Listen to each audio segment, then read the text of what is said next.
Did you know that Chevrolet once created an engine so powerful that it was banned from racing? It may sound like a joke, but this is the story of the 283 cubic inch V8 fuel-injected engine from the late 1950s. At that time, American automakers were entering the horsepower wars. Everyone wanted a stronger, faster engine. In 1955, Chevy introduced the first small block V8 engine, compact, powerful, and reasonably priced, which quickly became popular in racing and car tuning circles. Just a few years later, Chevrolet was ready to make an even bigger leap. A new 283 cubic inch, approximately 4.6 liters V8 engine, equipped with an advanced mechanical fuel injection system. This was nearly unheard of in commercial cars at the time, as most vehicles still used traditional carburetors. By the mid-1950s, fuel injection had begun to appear on some race cars and high-end sports cars. In Europe, Mercedes-Benz had applied mechanical fuel injection to the 300 SL Gullwing supercar from 1954 to 1955, achieving impressive performance. However, in the mainstream American automotive industry, the idea of using direct fuel injection on street cars was still very bold. Chevrolet, under the leadership of speed enthusiast engineers like Zora Arkus Duntov, wanted to prove they could reach the peak of technology. Chevy's goal was clear: to create an engine that achieved 1 horsepower per cubic inch, meaning the engine's power output should match its displacement. And the 283 Fuel engine, introduced in 1957, was created to realize that ambition. Chevy's 1957 283 CEE V8 fuel-injected engine was truly a technical breakthrough at the time. Instead of using the traditional carburetor to mix fuel and air, this engine was equipped with the Rochester Ramjet mechanical fuel injection system. This system pumped fuel directly into the intake airstream at high pressure, allowing for more precise mixing and providing optimal fuel delivery across all RPM ranges. The result was a quick revving engine with a smooth power band, free from the flat spots often found in carbureted engines of the era. The 283 Fuel engine could smoothly rev up to 7,000 RPM, yet still idle gently at around 900 RPM, an incredible feat in 1957. Thanks to fuel injection, the 1957 Corvette equipped with this engine could accelerate from 0 to 60 miles per hour in about 5.7 seconds, faster than the expensive Mercedes 300 SL supercar of the time, which took around 7.4 seconds. In fact, the 1957 Corvette with the Fuel engine became the world's fastest production car at the time, outperforming many well-known rivals. In terms of power, the 283 fuel-injected engine produced 283 horsepower, a figure that seemed perfectly round in relation to its 283 cubic inch displacement. Interestingly, Chevrolet purposely advertised the 283 horsepower figure to highlight the company's first 1 horsepower per cubic inch achievement. In reality, the most powerful version of the Fuel 283 engine, when tested, could produce about 290 horsepower, but Chevy adjusted the number down to 283 for marketing purposes. Regardless, producing nearly 290 horsepower from a 4.6-liter engine in 1957 was an incredible achievement. For comparison, the high-performance carbureted 283 engines, equipped with a legendary Duntov camshaft and dual carburetor setup, only produced around 270 horsepower. This showed how fuel injection helped squeeze out more power than carburetors could ever deliver. However, the price of this new technology wasn't cheap. The fuel injection engine option was priced around $500 in 1957, enough to buy a used mid-range car at the time. The high cost, combined with its technical complexity, made the Fuel 283 a rare option. Many mechanics at the time weren't familiar with adjusting fuel injection systems, so when a car encountered issues, they often removed the entire fuel injection system and replaced it with a traditional carburetor. Still, owners who were patient enough to learn how to operate the Fuel were rewarded with a vehicle that ran more smoothly, was more fuel efficient, and had performance that was truly remarkable. Clearly, from a technical standpoint, Chevy's 283 fuel-injected engine was a small revolution, bringing American commercial car technology closer to race car levels.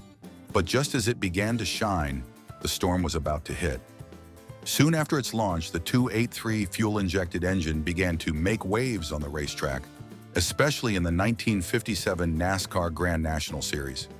Chevrolet quietly supported a semi-professional racing team with a black and white Chevy 150 equipped with the powerful Fuel-Y 283 engine. These cars were nicknamed Black Widow by fans due to their black livery and their fearsome ability to take down opponents. Instantly, the Chevy Black Widow fleet dominated the NASCAR track in 1957. During that season, Chevrolet achieved a series of victories, and driver Buck Baker even won the championship with his Chevy Fuel-Y. The overwhelming superiority of the Chevy fuel injection engine left competitors and organizers stunned.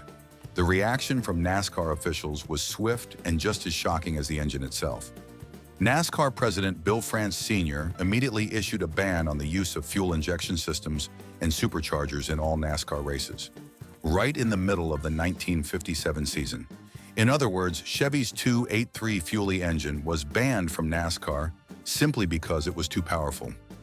The official reason was that NASCAR wanted to maintain a level playing field and prevent escalating costs from new technologies. But everyone understood that the fuel injection engine gave Chevy such a significant advantage that other teams couldn't keep up, and the only way to rein in the technology was to ban it entirely. Notably, although Chevrolet didn't produce many Fuel-Y cars, those that were made had already gained legitimacy and caused a stir on the racetrack. The ban was so strict that NASCAR enforced it for 55 years afterward. Fuel injection was completely prohibited in NASCAR race cars until 2012. Not only NASCAR, but also the American Manufacturers Association, AMA, stepped in to break the arms race of technology. In June 1957, under pressure from GM executives, the AMA brokered an agreement among manufacturers to avoid direct involvement in racing. This meant that Chevrolet had to withdraw from publicly supporting or developing race cars. With both NASCAR and AMA striking at once, Chevy's promising Fuel-Y 283 program was abruptly halted. Had the ban not been implemented, Chevrolet might have continued to invest in and develop fuel injection, using it as their performance trump card. In fact, one expert remarked that if fuel injection hadn't been banned in NASCAR, Chevrolet would have likely been motivated to perfect the technology and spread it across more of their models, rather than limiting it to just a few low-production Corvette models. But history doesn't have an if, and the 283 Fuel-Y engine had to suffer the fate of being born in glory, but quickly fading out due to being banned. The ban on the 283 fuel-injected engine had far-reaching consequences for both the racing world and the American automotive industry. First, in NASCAR, after the ban in 1957, all race cars reverted to using traditional carburetors for over half a century. This meant that throughout the 1960s, 1970s, and even the 1980s, the top NASCAR race cars were still using outdated fuel technology compared to the potential that the Fuel-Y 283 had once revealed. Many people believe that Bill France Sr's decision stifled technological innovation in American motorsport. Later, critics harshly remarked that while Bill France was instrumental in building NASCAR into a major force, he also killed creativity in the 1960s, preventing advancements that could have been transferred to consumer cars. In a figurative sense, NASCAR had tied its own hands to old technology for many years due to this fuel injection ban. For Chevrolet, the ban meant losing the platform to showcase and experiment with new technologies. Unable to compete in official racing, Chevrolet shifted focus to increasing engine displacement to achieve high horsepower, rather than continuing to take risks with fuel injection. In fact, in 1958, Chevy introduced the new 348 cubic inch V8, the W-Block series, kicking off the bigger is better trend that would last for decades, combining large carburetors to boost power. This approach was safer in a context where manufacturers were banned from racing. Simply create bigger engines to satisfy customer demand for powerful cars without the complexity of advanced technology. As a result, fuel injection technology was sidelined in the US market for a long time.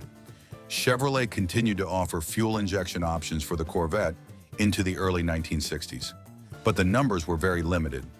Most customers still opted for carburetor engines because they were cheaper and easier to repair. However, the spirit of racing didn't completely vanish. Despite the official ban, many private racers still secretly use Corvette Fuelis to compete in sports car racing events and achieve success. The 1957 Corvette with fuel injection, despite not being officially supported by the company, still made its mark with victories in the GT class, such as Dick Thompson's win in the GT class at the 12 Hours of Sebring in 1957. While Chevrolet publicly withdrew, there were rumors that the company still provided under-the-table support to certain private racing teams to continue testing their products. This backdoor support included providing performance parts or secret technology to racing teams without officially associating the name Chevrolet. As a result, the Fuelie engine and its descendants continued to have limited presence on the racetrack, helping maintain the spirit of innovation, despite the constraints imposed by the circumstances. It wasn't until 55 years later that NASCAR lifted the fuel injection ban. In the 2012 season, for the first time, modern stock cars transitioned to electronic fuel injection systems, officially ending the carburetor era that had lasted since the Chevy 1957 incident. Ironically, by that time, the world of everyday consumer automobiles had already far outpaced NASCAR in fuel injection technology. Nearly all commercial cars had been using electronic fuel injection since the 1990s. It could be said that the 1957 ban caused NASCAR to fall decades behind consumer vehicles in this regard. This story is still cited today as a prime example of how breakthrough technology was stifled by regulations and fear of change. After all the commotion, the bans, and the controversies, what remains of an engine considered too good to survive? The answer lies in the historical value and long-lasting impact that the Chevrolet 283 fuel-injected engine left behind, not only in technical records but also in the hearts of true car enthusiasts. More than half a century after it was pulled from the racetrack and product catalogs, vehicles equipped with the legendary Fuelie engine have become coveted treasures. With a limited production number, less than 2,000 units fitted with the original Rochester ramjet fuel injection system, and even fewer remaining in their original configuration, each fully intact Fuelie car today is like a living testament to a chapter of American automotive history that was quickly turned over. Classic car collectors understand this well. A 1957 Chevrolet Corvette equipped with the 283 fuel-injected matching numbers engine, meaning it still has its original engine as per factory documentation, was once sold at auction for over 1.3 million USD at a private event. It wasn't because it was the fastest or most expensive sports car, but because it was a hidden symbol, a technological gem that had been concealed by powerful hands that didn't want the public to see what the future could hold. Even the Rochester ramjet fuel injection system, the most complex and valuable part of the engine, has become a collectible item in its own right. Some unopened ramjet kits are valued at hundreds of thousands of dollars because they are nearly extinct. Many Fuelie cars had their fuel injection systems removed by previous owners and replaced with traditional carburetors simply because mechanics at the time didn't know how to adjust them or feared the complexity. Therefore, the remaining original examples today are considered treasures, both rare and holding cultural value that cannot be measured in monetary terms. But the true value of the Fuelie engine doesn't lie in auction prices. The most important legacy it left behind was its silent yet profound impact on the future of automotive technology. Despite being blocked at the time of its release, the principles of the fuel injection system that Chevrolet applied in 1957 became the foundation for nearly all modern fuel systems. From precise fuel delivery to each cylinder, to throttle position sensors, and the synchronization between engine demands and fuel supply. It's no coincidence that many veteran engineers from General Motors later revealed that, during strategic meetings on engine development, the original design of the ramjet Fuelie system was frequently used as a reference. Sometimes when modern teams face challenges in fine-tuning new electronic fuel injection systems, the old blueprints from 1957 would offer suggestions to help them move forward. This shows that the true value of technology never dies. It may be temporarily forgotten, hidden away, or even labeled unnecessary. But if it's good and right, it will return, stronger and in a new form. And the 283 Fuelie proved this resoundingly. The story of this engine is also a lesson in courage and vision for engineers. In an era when most of the industry was still immersed in carburetors, Chevrolet dared to experiment with something different. Not for advertising, not to make a splash, but simply to push the boundaries of technology. They created an engine ahead of its time, only to have to quietly shelve it. But even after being forgotten for a long time, the Fuel still lives on, in technical manuals, in the hearts of car enthusiasts, and in the operational structure of every modern car today. Today, when you start your car, whether it's a sedan, SUV, or sports car, the electronic fuel injection system helps you save fuel, run smoothly, and accelerate with ease. You might not see the Fuel 283 in action, but its technological DNA is still present somewhere in every cylinder, every ECU chip, and every revolution of the engine.